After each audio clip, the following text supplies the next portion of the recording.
Sí, buenas tardes. Estamos en otro encuentro de espiritualidad y ciencia aquí en la radio de internet www.abastoradiotv.com.ar. Encuentros de espiritualidad y ciencia en Avenida Entre Ríos 166, cuarto B. A partir de agosto estamos con este programa los sábados de 16 a 17 horas. Todos los que quieren venir pueden llamarme a mi teléfono particular 4432-0037. Y por supuesto todos los que quieran tienen toda la página de la radio de internet para ver. Tienen marcando Graciela Lucía Fiscalini todas las páginas, fotos y demás que ustedes quieran.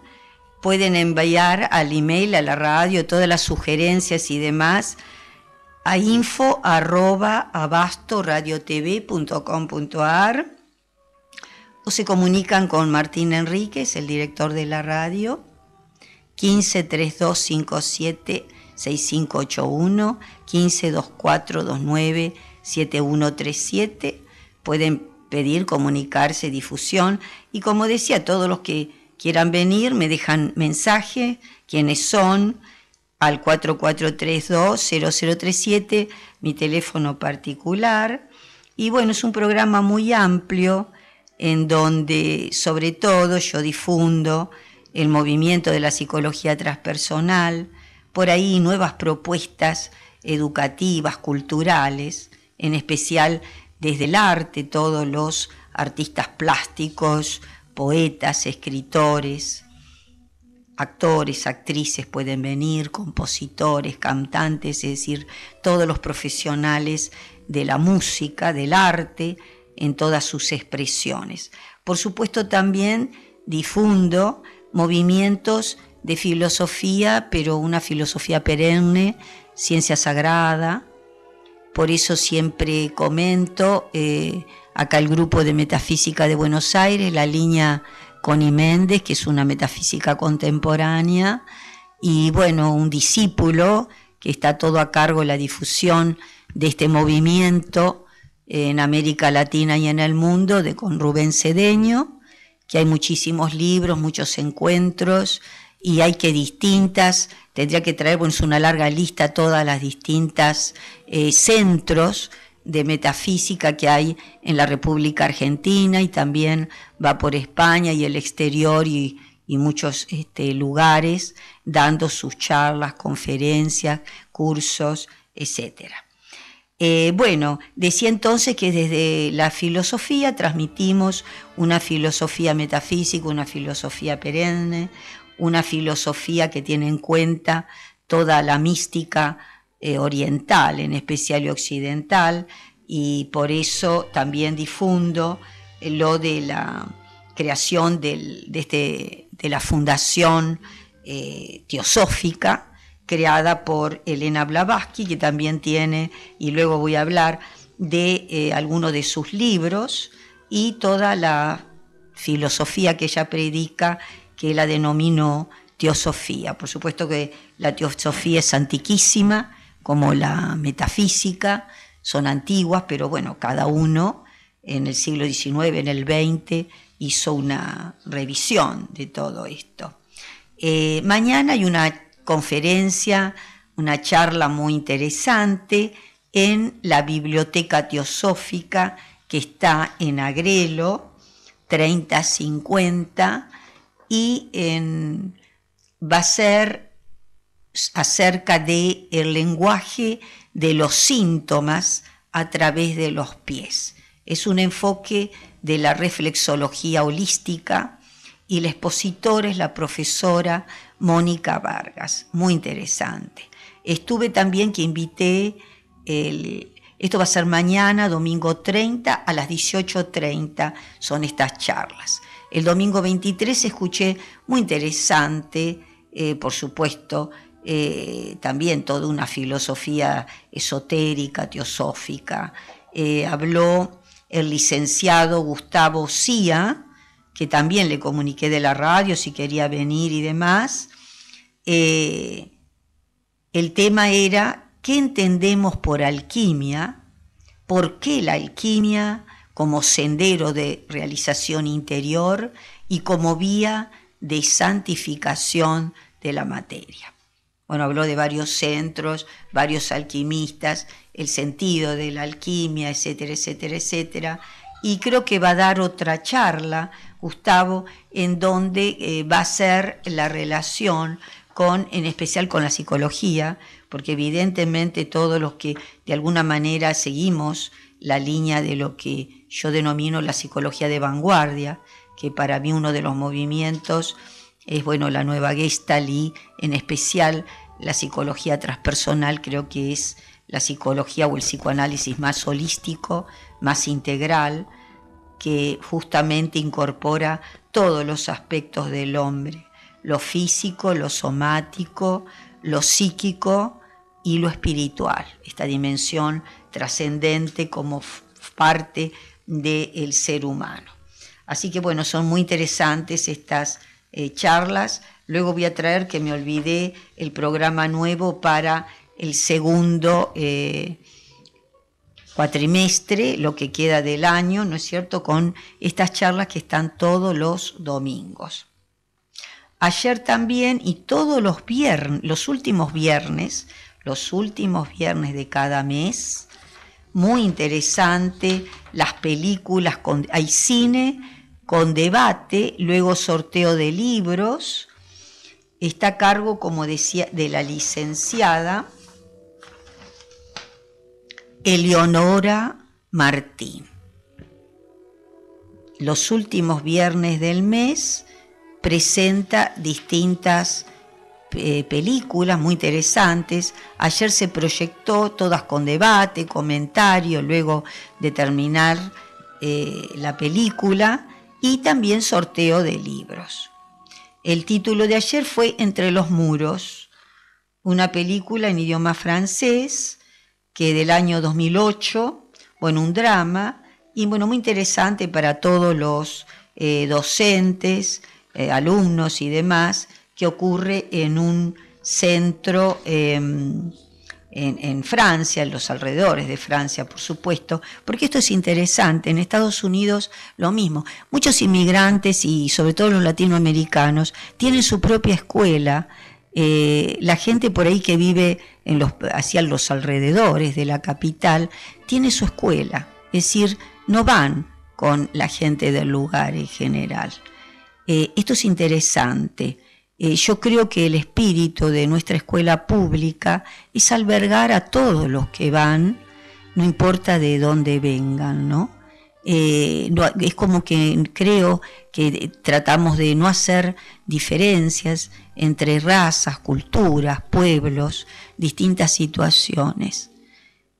Todos tenemos, creo, yo por lo menos pienso, y muchos de estos que me baso, que me han precedido, estos grandes filósofos, pensadores, científicos, pensamos que la esencia del ser humano es común a todos, no importa el color de piel, no importa el nivel socioeconómico que tenga cada uno. Pienso, como decía mi papá, que no importa la religión tampoco, aunque bueno, yo soy católica, papá también, y papá decía que todos somos hijos de Dios. Por eso digo todos iguales, y por ahí dicen también los abogados, iguales ante la ley. Por eso que habría que ser esto lo justo, ¿no? Todos somos iguales ante la ley. No importa, así debería ser, ¿no? No importa el nivel económico, ni cultural, ni intelectual, la raza, el idioma. Yo pienso eso como papá. Todos somos hijos de Dios, todos nacimos de la misma manera, nos vamos de la misma manera. Y bueno, por eso digo, ojalá tomáramos conciencia de todo esto. Bueno, la foto, estoy con un libro, La voz del silencio, que por ahí se habla mucho, algunos la conocen, otros no, algunos no conocen ni a Elena Blavatsky, esto editorial Kier, y bueno, yo la descubrí gracias a que empecé a ir a la Sociedad Teosófica, que hay una sucursal en Caballito, la central de Buenos Aires, en el pasaje de Balcarce, y descubrí este libro, por supuesto después de ir, yo fui mucho antes del 2002 que está este libro, y bueno, este libro, La voz del silencio, realmente la Blavatsky estuvo 3 años en el Tíbet, esto en el siglo XIX, una adelantada evidentemente con todo lo que difunde, que por ahí lo estamos descubriendo a ella en el siglo XXI o fines del siglo XX, y las páginas estas del libro están sacadas, La voz del silencio. Ella investigó de todas las filosofías antiquísimas, todos los movimientos de budismo y anterior al budismo. Esto está basado de un libro que se llamaba El libro de los preceptos de oro, que parece que también se inspiró en este libro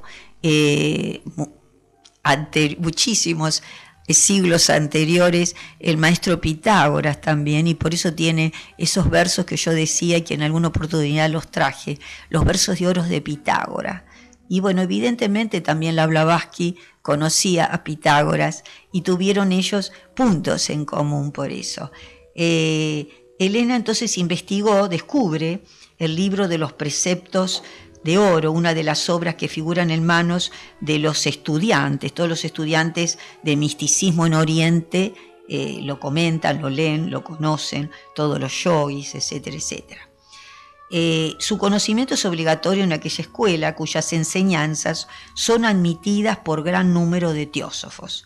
Así que como muchos de estos preceptos, decía la Blavatsky, lo sé de memoria, su traducción ha sido para mí un trabajo relativamente fácil.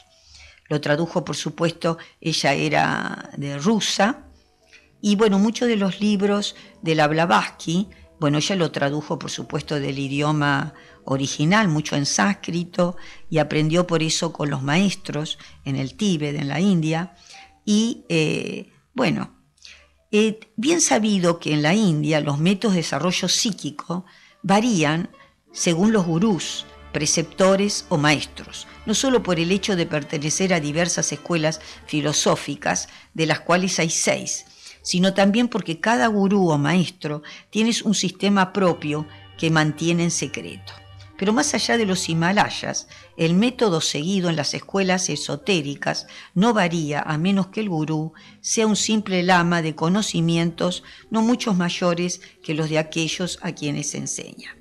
La obra, dice, que escribió la señora Blavatsky, pertenecen a algunos fragmentos que aquí tradujo, forma parte de aquella misma serie de la cual han sido sacadas Las estancias, otro libro antiquísimo, el libro de Xian, que también tuvo la suerte la señora de conocerlo, la Blavatsky, y en las que está basada una de su obra máxima, La doctrina secreta de Blavatsky.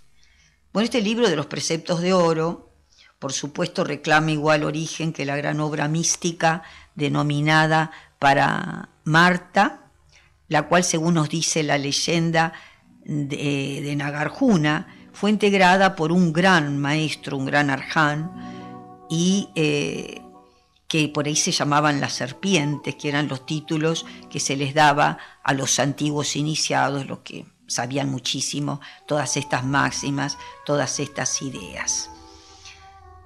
Bueno, en estas obras sánscritas, decíamos, hay todos un tratado místico, de ahí salen también por ahí los Vedas, y acá habla también que se inspirara muchísimo la Blavatsky en los Upanishads, los textos sagrados, y dentro de ellos está el Bhagavad Gita, y también, no todos, la gran inmensa mayoría de estos maestros fueron los primeros discípulos del Buda, ¿no? Los que estuvieron con el Buda. Eran indos de la India y arios, y especialmente muchos que emigraron al Tíbet después, con los cuales estuvo Blavatsky con maestros en el Tíbet. Por eso pudo conocer muchos de estos, no solo los textos ver, sino aprender de boca de estos maestros.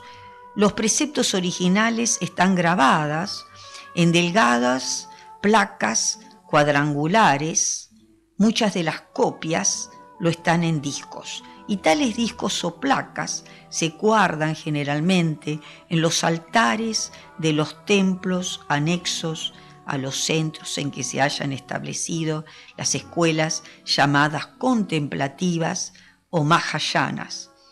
Estos son una de las grandes escuelas, por supuesto, del Buda. Están escritos de distintas maneras, algunas veces en tibetano, pero principalmente en caracteres ideográficos. Por eso Blavatsky tuvo la suerte de estar con estos textos antiquísimos, ver estos discos, y porque estuvo con los maestros en el Tíbet, en los monasterios. La lengua sacerdotal, llamada Censar, además de tener su alfabeto propio, puede ser expresada por medio de varios sistemas de escritura cifrada, cuyos caracteres participan más de la naturaleza del ideograma que el de las sílabas.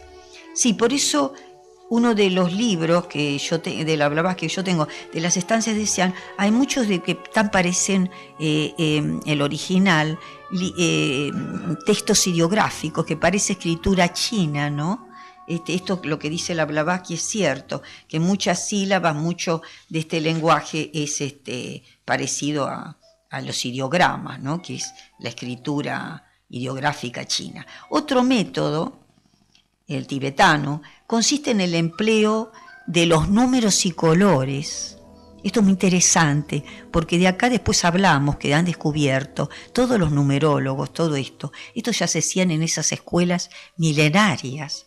Y Freud, en el siglo XX, nació a fines del XIX, y toda su gran obra está a comienzos investigó y ha leído algo de esto, y ya se hacían todo lo que era terapia y todo esto, en todos estos grandes maestros, los gurúes, los yogis, de costado hacían terapia, ¿no? Esto de la interpretación de la psique del ser humano. Y yo creo que hacían más original que por ahí las técnicas que yo he descubierto y que integré en el método de los talleres vivenciales. Esto es milenario. Lo que pasa es que adaptarlo a la época, a la situación actual, que ese es otro tema. Pero ya se hacía esto en las escuelas de misterio, en las escuelas herméticas, que acá viene la confusión. Estaban a cargo de estos maestros que eran sacerdotes, eran un poco de todo, eran psicólogos, en fin, eran un poco de todo. Eran actores y enseñaban con estos métodos de representación, y también enseñaban mitos y demás, ¿no? Y dicho sea de paso, que por ahí no sé si lo dije, por eso Freud de alguna manera tomó mucho de la confesión de los sacerdotes, ¿no es cierto? Él escuchaba y que no lo veían a él un poco atrás del diván, y tomó mucho, ¿no? Por eso tenemos graves problemas, porque de alguna manera nos consideran, con el buen sentido, por ahí algunos, por eso los maestros dicen que somos grandes ladrones, es decir, que siempre hemos robado de algo. Y bueno, evidentemente todos los científicos y todas las ciencias nacen de esta gran ciencia, que algunos llamaron ciencia sagrada, otros llamaron ahora en el siglo XX, Hewley, filosofía perenne, otros metafísica, otros teosofía, otros filosofía hermética, gnóstica, otra esotérica, y bueno, por ahí discutimos por los títulos, las palabras, y yo creo que estamos diciendo lo mismo, y cada uno no se puede decir el mérito que inventó esto, y ahí viene el drama, ¿no? Por ahí uno es, con buena voluntad, es un difusor, es un transmisor de todo esto. Y por eso la Blavatsky tiene la honestidad, pero tuvo la suerte de estar esto es el verdadero método vivencial y experiencial, de estar en esos lugares, de tener con el texto, de poder ella meditar acerca de eso, de poder elaborar después sus propios libros, ¿no es cierto? Ahí se combina, y no es solamente que leyó un librito, estuvo en contacto con estos lugares, viajando y estando 3 años en el Tíbet. Bueno, seguimos que hay una manera definida de leer el texto. Decíamos que también hay una escritura, un alfabeto tibetano con números y colores. Los símbolos y signos usados también, esto es en astrología, también se usó. Estos son los 12 animales que se pueden emplear con el zodíaco y los 7 colores primarios, cada uno de ellos triple en gradación o matriz. A saber, está el claro, primario, y el oscuro. Representan las 33 letras del alfabeto, en lugar de palabras y frases. Porque en este método está también para leer el de los 12 animales. Por eso aquí los que usan todos los diagnósticos por animal y todo el diagnóstico chino, de acá viene, esto es milenario, no lo inventó ninguno, cada uno, digamos por lo menos en el siglo XIX o XX o XXI, como estamos. Hay que buscar el origen y la historia. Por eso a veces a mí no les gusta que hable, porque dicen que hable mucho, pero yo trato de buscar dónde está el origen, cuál es el maestro de los maestros, y ahí no hay que tener ni la soberbia, porque la Blavatsky decía eso, que siempre hay un maestro de maestro de maestro. Es decir, Pitágoras, entre todos los maestros que tuvo, lo tuvo a Tales de Mileto. Y Tales de Mileto, qué sé yo, a quien tuvo de maestros. Y la Blavatsky, como decía, tuvo estos maestros del Tíbet y viajó por distintos lados y en la India y demás. Un signo, entonces decíamos, también se puede escribir con eso. El método más fácil, sin embargo, es aquel que permite al lector no emplear ninguna lengua especial o emplear la que más le plazca, puesto que los símbolos y signos eran, como los guarismos o números arábigos, propiedad común internacional entre los mismos iniciados y sus discípulos. Otra cosa, los iniciados eran estos maestros, los primigenios que sabían todo esto, ¿no? Que después lo transmiten. Y entonces nosotros, que los que somos ignorantes, y tenemos la suerte de tener algunos de estos maestros que saben más que nosotros, por ahí cuando aprendemos todo esto, nos inician estos grandes maestros en algo. Antes no había facultad, no había escuelas. Yo creo que las escuelas, lo que pasa, tienen que cambiar los métodos, actualizarse, pero hay muchísima sabiduría en estos métodos antiguos, creo que hay que adaptarlos, tanto para la enseñanza como para la salud mental, que de hecho muchos terapeutas holísticos por eso lo hacen y se basan o en una terapia por colores o números, en diagnóstico a través de la numerología, que también lo hacía Pitágoras. Todos estos, como la Blavatsky, al descubrir todo esto, saben también, como la Connie Méndez, de astrología, saben algo de tarot, las figuras. Jung, que investigó por eso de todo esto, sabe todo esto, estuvo en contacto con estos textos, investigó, viajó, y también, como era pintor, podía pintar sus propias cartas, podía hacer diagnóstico por las cartas, o tarot, diagnóstico por el tarot, terapia, diría yo, tarot, ese es el verdadero tarot terapia, uno del sistema junguiano. Podía hacer mandalas, esto usando, como dicen ellos, los dibujos.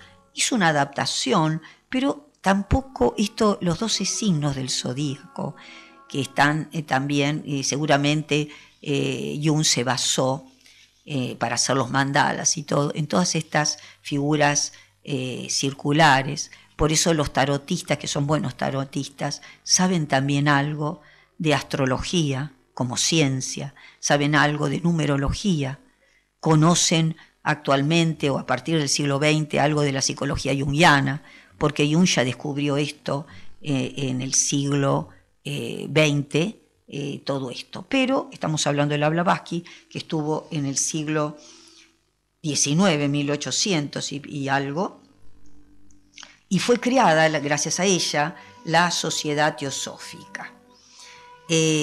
Decíamos que también en todos estos libros hay una profunda filosofía, hay una ética también dentro de estas filosofías, y Especialmente en los Upanishad encontramos muchos principios éticos de este texto hindú, en donde habla el dios Krishna con el discípulo Arjuna y le da todos los mensajes que le da, ¿no? Todos los preceptos de vida.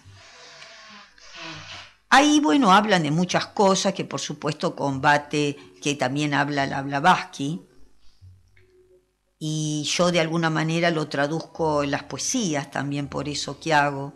Entre otras cosas dice, busca tu refugio solamente en lo eterno. Destruye el sentimiento de separatividad. Esto lo dice el Krishna en varias formas, ¿no? Estos textos están en el Bhagavad Gita también, ¿no?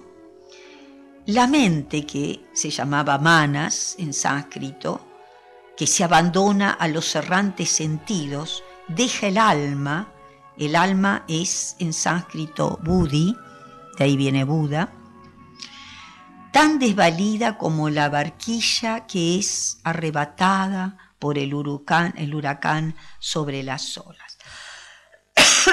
Bueno, vamos a hacer un corte, escuchamos un poquito de música que traje también el otro día, de Universo de Luz, este libro que grabara, música compusiera Guara, con algunas de las poesías del libro Universo de Luz. Serán otras flores por tantas otras marchitas, me embriagará con su perfume y me iluminarán con su color. Pero ¿quién podrá embriagarme con el perfume y el color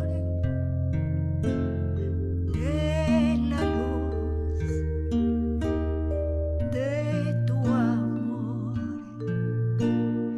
Ahora que te has convertido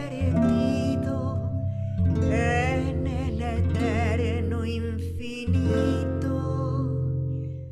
dormiré todos mis sentidos, aquietaré mi mente, derribaré muros de espacio y tiempo ilusorio, desvestiré la noche de la oscuridad, de la ausencia, penetraré el silencio,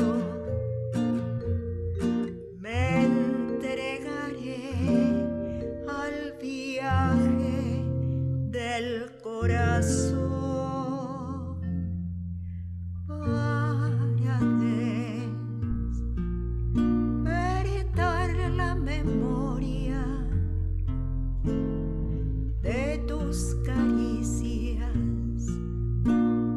besos y abrazos, y volver a embriagarme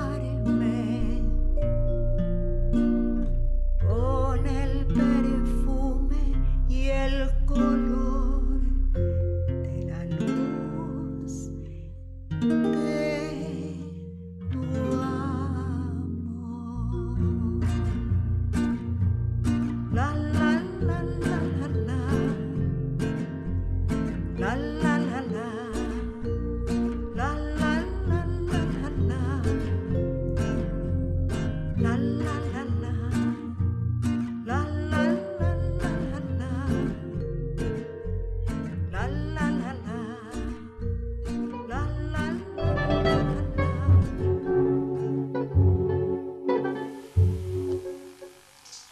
Bueno, sí, continuamos en otro encuentro de espiritualidad y ciencia, aquí en la radio de internet, abastoradiotv.com.ar.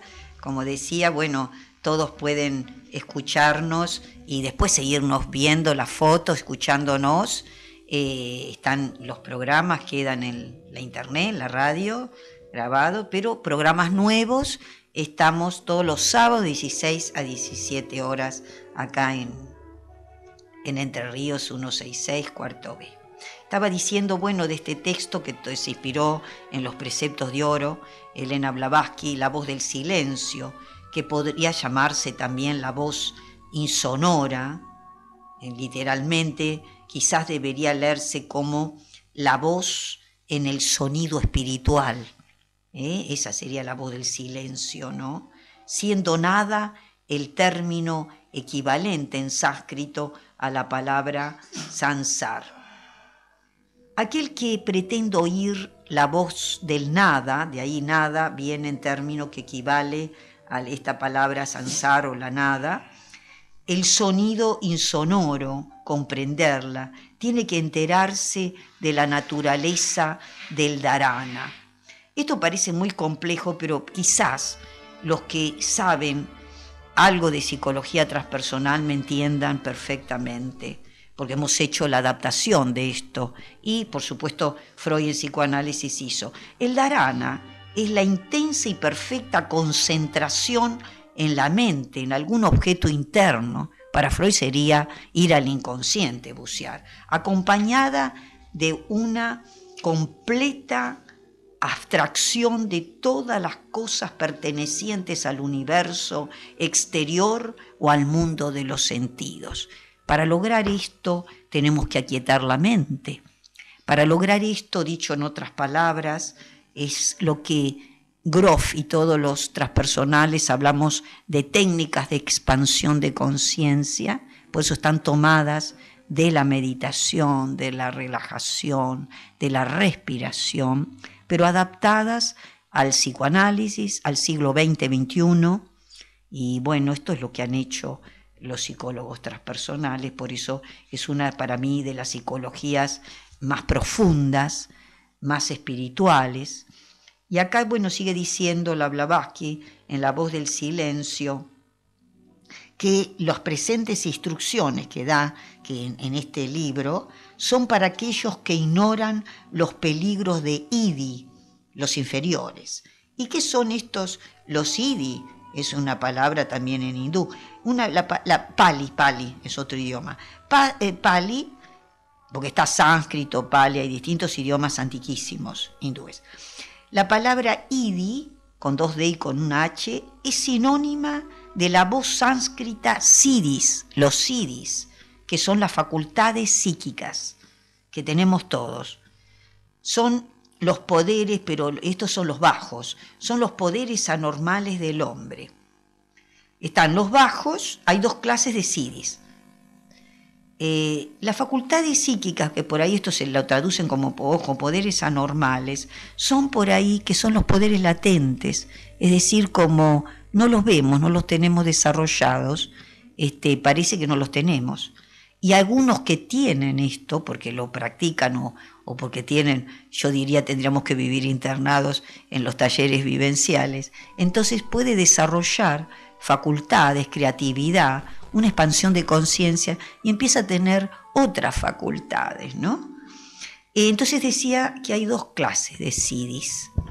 Un grupo de ellos comprende las energías psíquicas y mentales inferiores. Sería la dimensión más baja del inconsciente. Las groseras, lo más denso de las energías psíquicas. El otro requiere la más elevada educación de los poderes espirituales, es decir, hay que elevarse. Uno es parte del yo, el yo común, el yo de la personalidad, el yo que vemos. Entonces por eso tenemos que ir a la escuela, para ver si podemos elevarnos y para ver si podemos sacar la verdadera esencia del ser humano. Yo diría, lo que pasa es que hay que cambiar los métodos y todos los métodos tienen que estar en función de la humanización del hombre. Por eso yo creo que las artes, esto de la meditación, ayudan a elevar la conciencia o ayudan a uno a descubrir los siddhis, las facultades que todos tenemos, que están latentes, están en bruto, están como el diamante, que hay que limpiarlo, pulirlo para que salga el brillante de eso de la piedra o de lo que está tosco. Así somos nosotros, creo, sin una educación o sin una instrucción apropiada. Y yo creo que hay que cambiar los métodos, mejorar. Creo que muchos objetivos y muchos contenidos están bien en los programas y demás. Otros hay que agregar, otros hay que rever, otros hay que integrar la sabiduría, lo positivo de lo antiquísimo, pero adaptándolo a lo nuevo. Y yo creo que aquel, por eso, que no experimenta, no investiga, no prueba distintos métodos educativos y psicológicos, realmente se queda con lo poco o mucho que uno aprendió en la escuela o en los distintos centros. ¿Por qué? Porque ya por ahí, como el caso mío, tenemos unos cuantos años. Entonces por ahí nos dieron cosas que no habían descubierto. Y entonces tuvimos que descubrirlas nosotros. Pero no quiere decir que no estaban esto, ¿no? Es nuestra ignorancia que no las buscó, no las pudo ver. Por eso yo agradezco a mi amiga en especial y a todos mi familia que me ayudaron a que estudiara, que buscara, que investigara desde chica, me apoyaron en todo lo que quería estudiar, todo lo que quería hacer para descubrir. Jamás me dijeron no tenemos, no podemos, jamás me dijeron ni para qué vas a hacer eso o aquello, estudiar, jamás, ni a mí ni a mi hermano. Y bueno, ¿esto qué hacían ellos? Dice el Krishna. Aquel que vive consagrado a la práctica del yoga, que ha subyugado sus sentidos y ha concentrado su mente en mí, que sería Krishna o el Dios, es un yogi a quien todos los siddhis están prontos a servir. Por lo tanto, el yoga en realidad es la unión de lo inferior con lo superior. Y ellos lo lograban con eso. Por eso yo creo que un verdadero yogi de la antigüedad sabía más que Freud o que la Blavatsky, pero la Blavatsky descubrió todo eso. Por eso la Blavatsky y como la Connie aplicaban técnicas terapéuticas que iban a consultarlo la gente y claro, sabían más o igual o más que Freud. Pero por eso no hay que negar, después de Freud vienen todos los que vienen. Y actualmente yo creo que estamos y seguimos investigando, no solo los cognitivos, hay distintas ramas. Yo en especial creo que la que más sigue esta línea espiritual es por eso la transpersonal, por eso simpatizo más con ellos. Pero he hecho con gestáltica, también la nueva Gestalt, están todo con, digamos, de alguna manera con esto. Los más esotéricos, por eso los más espirituales, considero que son los transpersonales. Entonces decía, el yoga es la unión de lo inferior con lo superior, lograr esa integración, elevarse, ¿no?, a eso. Y eso por eso estaban meditando. Y cuando meditan estos grandes maestros no tienen ni frío ni calor. Esto lo hacían y muchos lo hacen, ¿no es cierto?, caminando sobre fuego, todas estas técnicas que también, regresión a vidas pasadas, muchas están basadas en estas técnicas de expansión de conciencia. Y por supuesto está de base la filosofía, ¿no es cierto?, que nosotros le llamamos, en vez de llamarle filosofía esotérica, le llamamos la epistemología o una epistemología de vanguardia, es decir, la filosofía de la ciencia. Toda ciencia se basa en una filosofía, en un enfoque. Ese enfoque en que se basa es la ciencia matriz, sería la epistemología. Por lo tanto, hay una epistemología de cada sociólogo, de cada psicólogo, y cada psicólogo, cada sociólogo está dentro de una corriente, como cada economista, como cada político, y eso que llamamos nosotros más científicamente epistemología. Por ahí en sentido más amplio sería, que no es mala palabra, la ideología. Es decir, todos tenemos una ideología, es decir, una filosofía de vida. Esa filosofía de vida es la que nos permite tener determinados valores o valorar determinadas cosas más que otras, tener en cuenta más cosas que otras.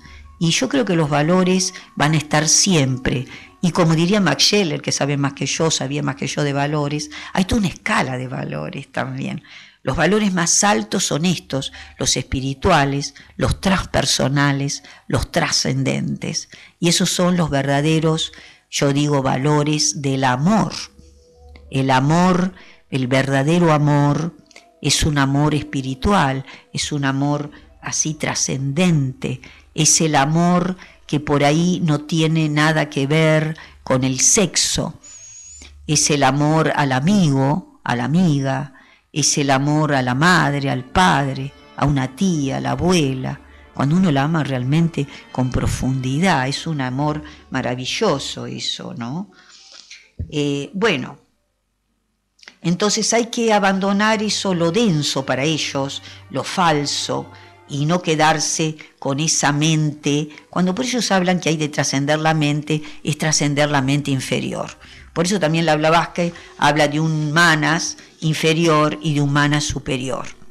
El verdadero yo, ello, es este espiritual, es el ego trascendente, o son estas facultades que tenemos que desarrollar, estos poderes de la psiquis. Y la psiquis nosotros la traducimos, entre otras palabras, como alma. Y bueno, ahí viene que el alma, la conciencia, discutimos lo que entiende cada uno, porque algunos dicen que no creen en Dios, pero bueno, algunos Dios también hablan de una energía, de un principio. Acá el verdadero yo, que hablan también los hindúes, y que está una palabra que yo también la tomo en los glosarios míos, es el Atman, ¿no? El Atman. Esta es la esencia divina que está en cada uno de nosotros. Este es el verdadero yo, el yo superior, el yo al que evidentemente pareciera que llegaban los yogis en la meditación, eso, a elevarse sobre lo denso. Y yo creo que ¿cómo podemos elevarnos actualmente? Bueno, a través, por eso, de un método educativo, y cuando estamos muy mal con algo, yo creo que hay que recurrir a la psicología, no hay otra manera para cambiar esa mente, elevar la mente, cambiar la psiquis, y bueno, porque si no uno se enferma y aparecen todos los síntomas del cuerpo, y uno en realidad lo que tiene mal, como diría mi padrino, te falla el embriague, y como diríamos algunos en lunfardo, te patina el bocho, ¿no? Y bueno, esto es para reírnos un poco, aunque es bastante seria la cosa, ¿no? Bueno, habría entonces distintos niveles de conciencia. Ellos hablan acá de 3 vestíbulos, que serían los distintos niveles, ¿no? Acá también hablan, que nosotros, por eso yo también lo digo, ¿no? Que el autoconocimiento, ¿cómo hacemos para conocer ese yo verdadero, ese yo íntegro, entero? Y primero debemos experimentar, ser conocedores del yo, de ver quién somos nosotros, ¿no? Y conocerse nosotros, esto cuesta bastante, porque los métodos para conocerse uno no es diciendo solamente lo que uno hace, cómo es, qué sé yo, porque todo eso es un speech. Lo verdadero es buscar dentro de uno cuáles son nuestros valores, nuestras virtudes, y claro, nadie quiere hacer esta introspección porque vemos nuestros defectos, pero si no vemos los defectos, o ese yo inferior, no podemos elevarnos al superior, y además tenemos que querer también mejorar, si no tampoco nos elevamos. Simplemente por hablar o vestirse lindo no logramos esto, ¿no es cierto? O por leer determinado librito y repetirlo, no lo logramos. Esto es un trabajo, y lo digo para mí, lo digo para todos, esto es un trabajo con uno mismo, y yo creo por eso que gracias a Freud tenemos esta ciencia, que es la única, una de las pocas, muchas, que nos puede ayudar a autoconocernos. Antes no estaban los psicólogos ni los psicoanalistas. Entonces, en Occidente, a partir de Freud, yo creo tenemos que basarnos en la ciencia. Pero una ciencia, la transpersonal, este movimiento que descubrió todo esto que estoy diciendo de estas grandes filosofías, y que yo tengo la suerte por eso de estar en contacto con teósofos, con la biblioteca teosófica, la sociedad teosófica, con metafísicos, porque estos, los maestros de ellos, estuvieron en contacto con esto antiquísimo, lo descubrieron antes que yo, todo esto de textos sagrados antiguos, ¿no? Entonces, el primer nivel es la ignorancia total, que se llama avidya, es el no conocimiento. Es el vehículo en que tú viste la luz, en que vives y en que morirás. Es el mundo fenomenal de los sentidos, dice, y de la conciencia terrestre solamente. Entonces uno cree que en ese nivel se las sabe todas, porque descubrió algo, o leyó algo, o escuchó algo que dice algo. Entonces, de alguna manera piensan que vos la luz la viste en algún momento, estuviste en la luz anterior a nacer, y ahí vas a volver cuando te mueras. Pero acá estás con la luz de acá de la Tierra, el primer nivel, entonces todo lo que ves te crees que por observarlo solamente, pues toda la filosofía hindú no está muy de acuerdo va con simplemente que te quedes en lo que ves, porque a veces si sos miope como yo no ves todo bien tampoco, y a veces se puede hasta deformar si tenés astigmatismo, entonces por ahí discutís sin conocer, ¿no? Yo, por ejemplo, me acuerdo cuando fui a